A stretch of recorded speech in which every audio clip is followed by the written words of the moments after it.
What if, just for today, you chose not to worry? What if you could look at life with calm eyes, even when everything around you feels uncertain? What if you could find joy, not in big wins or future hopes, but in this very moment just as it is?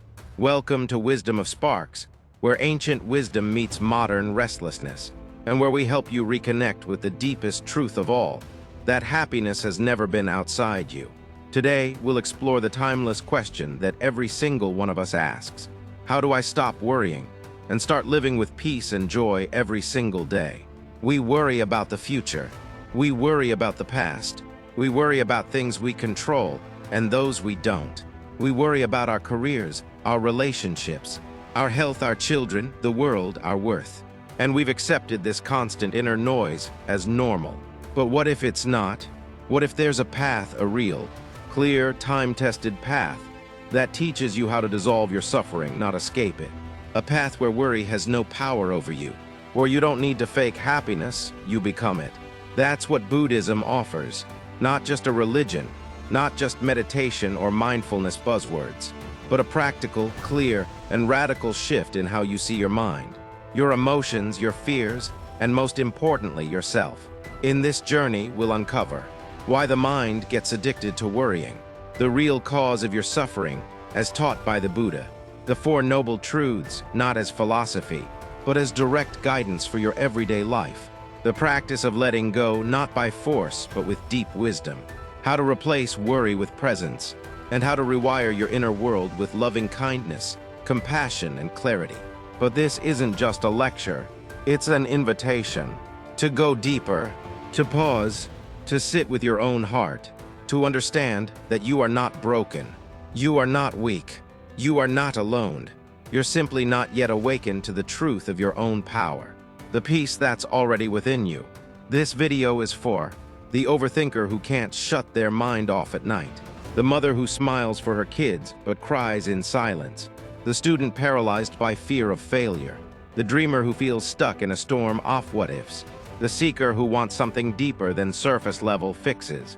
No matter who you are, this message is for you. We'll walk with you step by step, on a path taught by enlightened masters and lived by millions who have broken the chains of suffering. And by the end of this journey, you won't just have knowledge, you'll have tools, you'll have clarity, and most importantly, you'll have peace. Because real peace isn't found in a silent forest or on top of a mountain. It's found in the middle of life with all its noise, when you understand how to meet it differently. So here's what we invite you to do. Pause everything else, close your other tabs, put your phone on silent, and gift yourself this one moment of stillness. You've spent enough time being caught in worry. Let today be the first time you step into something new, something lighter, something free. Because once you hear what the Buddha truly taught, once you realize the root of your suffering, once you practice what we're about to share, you'll never look at life the same way again. You'll smile not because everything is perfect, but because you've discovered something more powerful than perfection. You've discovered presence. This is the journey to stop worrying, to awaken joy, to live fully. And this is just the beginning. Welcome to Wisdom of Sparks.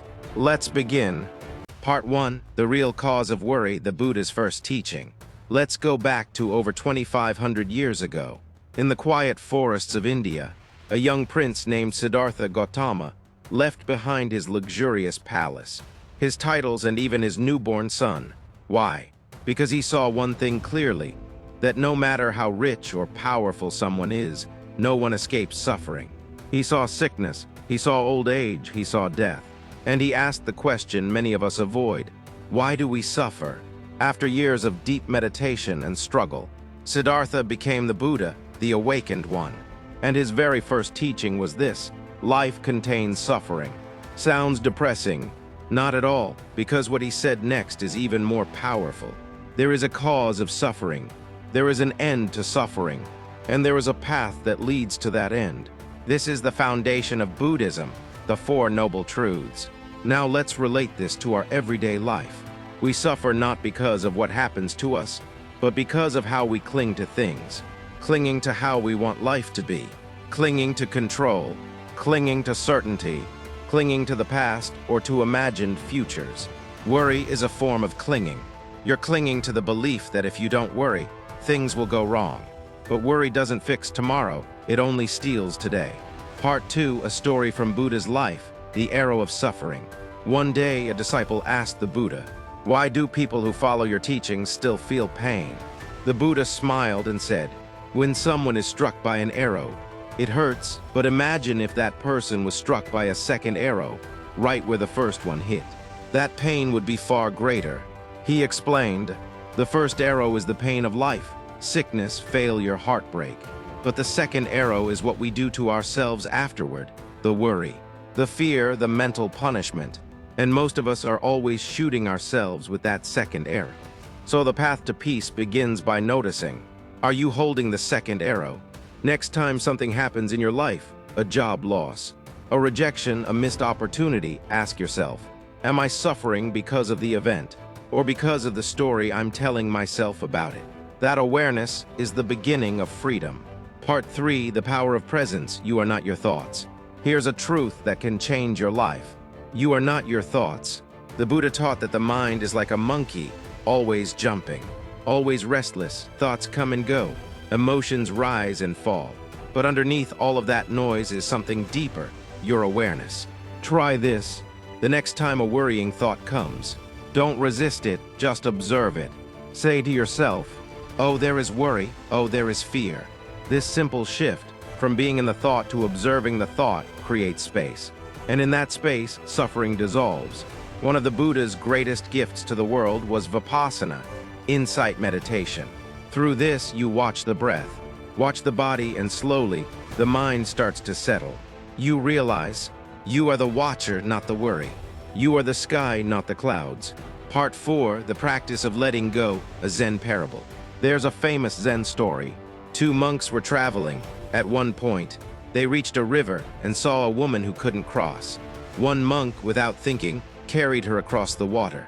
Hours later, the second monk said, "You shouldn't have touched a woman, it's against our vows." The first monk replied, "I left her at the river, why are you still carrying her?" That's us, we carry things in our mind long after they're gone, old hurts, old mistakes, future fears. Letting go doesn't mean forgetting. It means choosing peace over pain. Every time you let go of something heavy, you become lighter. And when you're lighter, joy becomes natural. Part 5, Metta, the antidote to anxiety. Another powerful Buddhist practice is metta bhavana, loving-kindness meditation. You sit quietly and silently repeat phrases like, "May I be happy. May I be free from suffering. May I live with ease." Then you send those same wishes to others. Your loved ones, strangers, even people who have hurt you. Why does this help with worry? Because worry is often self-centered. When you send love outward, your heart opens. You shift from fear to compassion, from contraction to expansion. Try it now. Close your eyes, take a breath, and say in your heart, "May I be well, may I be peaceful." Feel that warm light spreading inside you. That's healing. That's happiness. Part 6, real-life example, a businessman who found peace. Let's take a real-world story. A businessman in Thailand was drowning in anxiety. Markets were crashing, competition was rising, and his health was suffering. He turned to a Buddhist monastery. There, a monk told him, "Every morning before you check your phone, watch your breath for 10 minutes. Say thank you for what you have. And remember, you are not your work." He did it for 30 days. And he didn't just survive the crisis, he became calmer, kinder, and more focused. He rebuilt not just his business, but his mind. Because that's the power of presence. Part 7, the Eightfold Path, a map to everyday happiness. The Buddha didn't just describe the problem, he gave a solution. It's called the Eightfold Path. Right view, right intention, right speech, right action, right livelihood, right effort, right mindfulness, right concentration. Each of these is a practice, a way to live with integrity, awareness, and peace. You don't need to master all at once. Just take one step. Speak with kindness. Work with honesty. Meditate for 5 minutes. Every drop of practice adds up. And one day you'll look back and realize you're no longer the person who used to worry all the time. You're free. Part 8, Final Reflection, You Were Always Enough. So here we are. We've walked through teachings, stories, and practices. And now I want to leave you with this truth. You don't need to become someone else to be happy. You just need to return to who you really are, peaceful, present, awake. The Buddha didn't give us answers, he gave us tools. Not to escape life, but to live it fully. So next time worry knocks on your door, smile, welcome it, observe it, and let it pass like a cloud. Because deep inside you is something no worry can touch. Your stillness, your awareness, your freedom. This is the heart of Buddhism. This is the path of wisdom. Take a deep breath. Did you feel that? That stillness, that quiet voice inside you. That's the peace you've been searching for all along.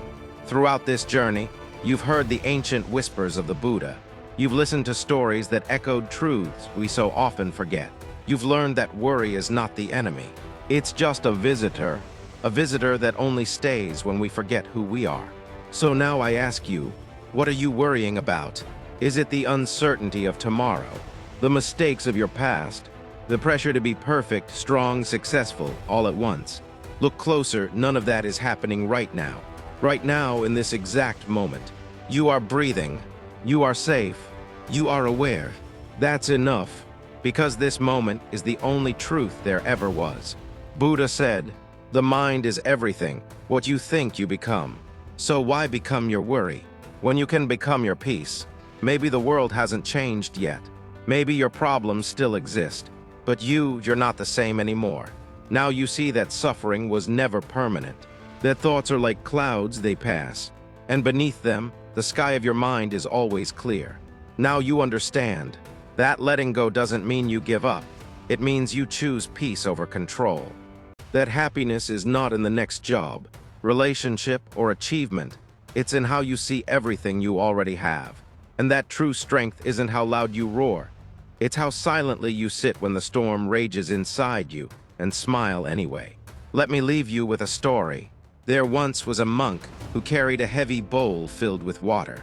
He walked up a mountain every day with it. When asked why, he smiled and said, "The bowl is my worry, I carry it up, and then pour it out at the top, because I know I'll refill it tomorrow. But today, I choose to let it go." We all carry bowls like that, full of fear, regret, pressure, expectations. But today, yes, today, you climbed that mountain with me. You sat, you listened, you felt. Now, my friend, it's time to pour it out. Let go of what doesn't serve you. Let go of what you cannot control. Let go of the weight that was never yours to carry. And if you ever forget these words, if life overwhelms you again, you know where to come back to. Right here, right now, to yourself, to Wisdom of Sparks. Because this channel isn't just about views or videos. It's about transformation. It's about planting a single spark of wisdom that can set your entire inner world on fire, with peace, clarity, and joy. If this video made you feel something, if you felt seen, heard, or just understood, then don't keep this gift to yourself. Share this with someone who might be struggling. Like this video so we know this wisdom matters. And subscribe to Wisdom of Sparks, because this is only the beginning of your journey. We're building a family here, a sanctuary of minds and hearts ready to awaken. And I'd be honored to have you walk this path with me. So the next time worry knocks at your door, welcome it, smile at it, and then gently let it pass through you. Because now you know, you are not your thoughts, you are not your fear, you are not your past, you are awareness itself. Calm, clear, unshakable. And with that, go live, go love, go be at peace. This is Wisdom of Sparks, and this was your spark of wisdom for today. Until next time, take care of your inner world, because that's where happiness truly begins.